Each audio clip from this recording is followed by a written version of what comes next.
Hello everyone, and welcome to a Spiral Abyss walkthrough by Chalcogens. With version 3.4, the enemy lineups in floors 11 and 12 are updated. We've also got a Dendro and Electro damage bonus.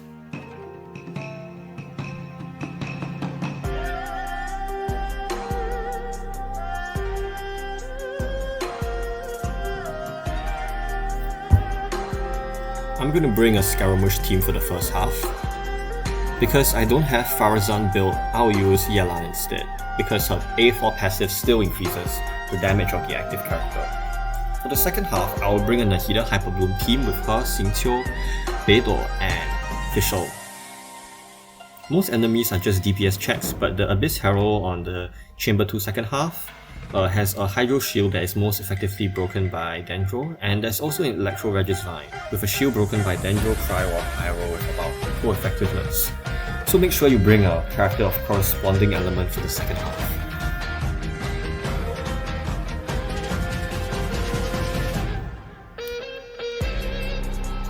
I'm gonna pick an EN card for my Hyperbloom team. First floor is Monolith Defense. There will be 3 melee Eremites that will target the Monolith directly, so try to stagger them first using your burst or elemental skills and DPS them down quickly. Once they're down, aim for the female Eremite because she will also attempt to attack the Monolith.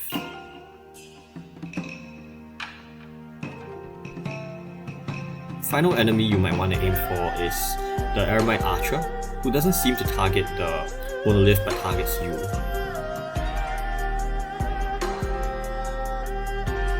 Next wave of enemies, we have Treasure Hoarders.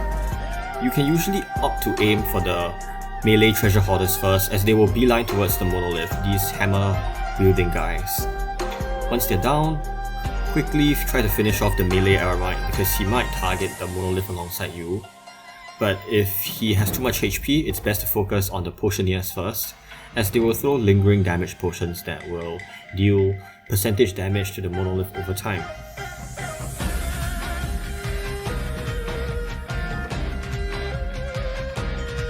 Final wave of enemies comprises 3 more sword wielding Eremites, and these guys will attempt to target the Monolith. The sword and halberd wielding Eremites are easy to take down. There is also a Geo Enchanter. His summoned Crocodile might attack the Monolith, which is annoying, but once the Crocodile is down, take him down next. It's best to finish him off best to finish the Crocodile off first, because that will reduce the resistance of the summoner himself. For the second half, the chamber starts off with 3 Mitre Churls. If you have enough DPS, they shouldn't be doing more than 5 to 10% damage to the Monolith.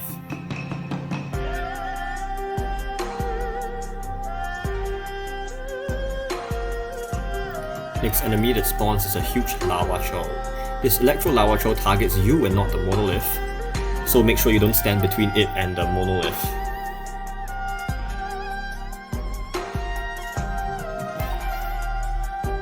These defense chambers do not count time, so you can spend some time here recharging your burst without worry.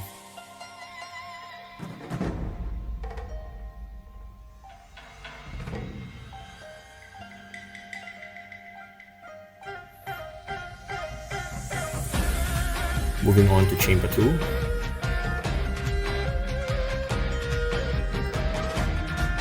Trick rate cards are universally versatile.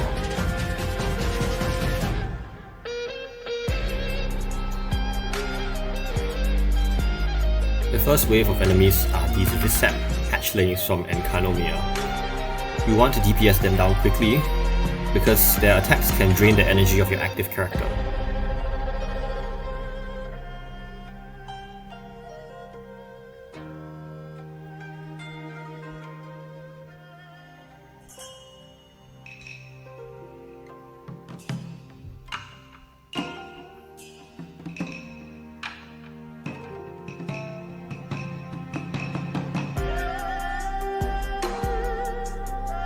Second wave of enemies are these fungi. They are slightly more frail than the Visceps in the previous half, but remember that elements like Electro and Pyro can change the behavior of these fungi. Specifically, Electro, if you're using a Hyper Bloom team, will cause the fungi to attack you more aggressively, whereas Pyro will cause them to be burnt out in appearance. You should be able to one-cycle these fungi with enough DPS. For the second half of the second chamber, we start off with an Abyss Herald. Just deal some damage to it to take down its HP phase. And it'll pop its shield at about 15% HP. When the time comes, stand clear so that you don't get hit by a shockwave, and then you can just take it down with bloom reactions that will be triggered by Nahida and her elemental skill. Dendro, Traveler, Collei, or Yao Yao work here just fine as well. Cryo characters are an alternative. Even though they take down the shield more slowly, they immobilize him, which makes it easier to deal with. The next enemy is this Flying Serpent Consecrated Beast. It has quite a lot of health, but isn't nearly that aggressive since there's only one of it, and you can just DPS it down, since unlike flying enemies like Spectres or Rune Serpents or Wolf Lords, these guys generally remain quite hittable by your land-based characters.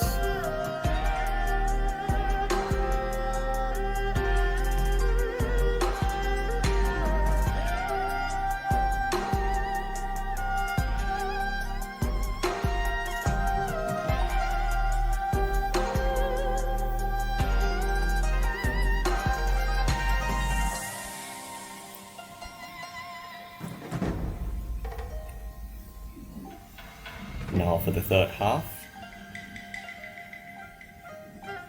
The third chamber of floor 11 starts off with some slimes. You can begin, in this case, by using Bennett's Burst followed by Yelan's skill to get back her burst, because my main DPS is Wanderer. But if you have a national team, it's easy to just begin by using your Anemo skill to pick up the slimes. Next wave of enemies are Samurai. Focus on the big Samurai, the purple and the red one, because they have more health.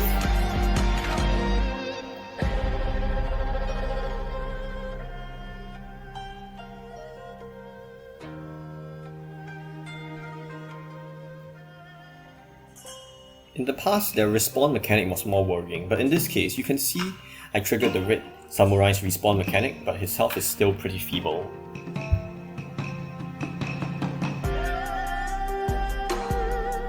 For the second half, the Electro Regisvine will begin by spawning a small Stamen, that crystal there, that can be taken down in 1 or 2 Dendro attacks, or Cryo or Pyro, and this will stop it from exploding and dealing damage.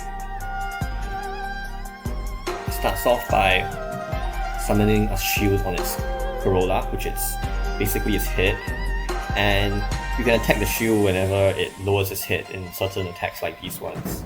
This will give you more opportunities to damage down the shield. It's fine if you can't damage down the Corolla in time, as it will soon transfer its shield to its roots, and then you can take it down more easily with Dendro applications or even Hyper Bloom reactions.